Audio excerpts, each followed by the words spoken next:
would. Are you serious? So I thought I'd just throw that in as my little Stephen Chris Chapman tribute in the middle of the Larry Norman song.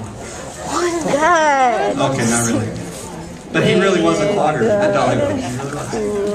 Yeah, absolutely. Well, speaking of the origins of Jesus music, standing on the shoulders of Larry Norman and Phil Keaggy and Randy Stonehill, and you're all like, who? What? Where?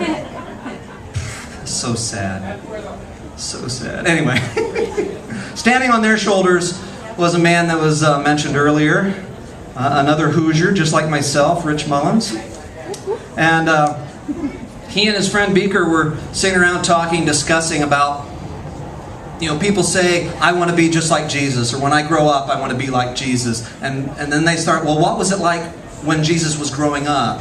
And did he have, what kind of childhood did he have? And what does it really mean for God to be in human flesh? And all these huge questions. And he ended up with a song like this.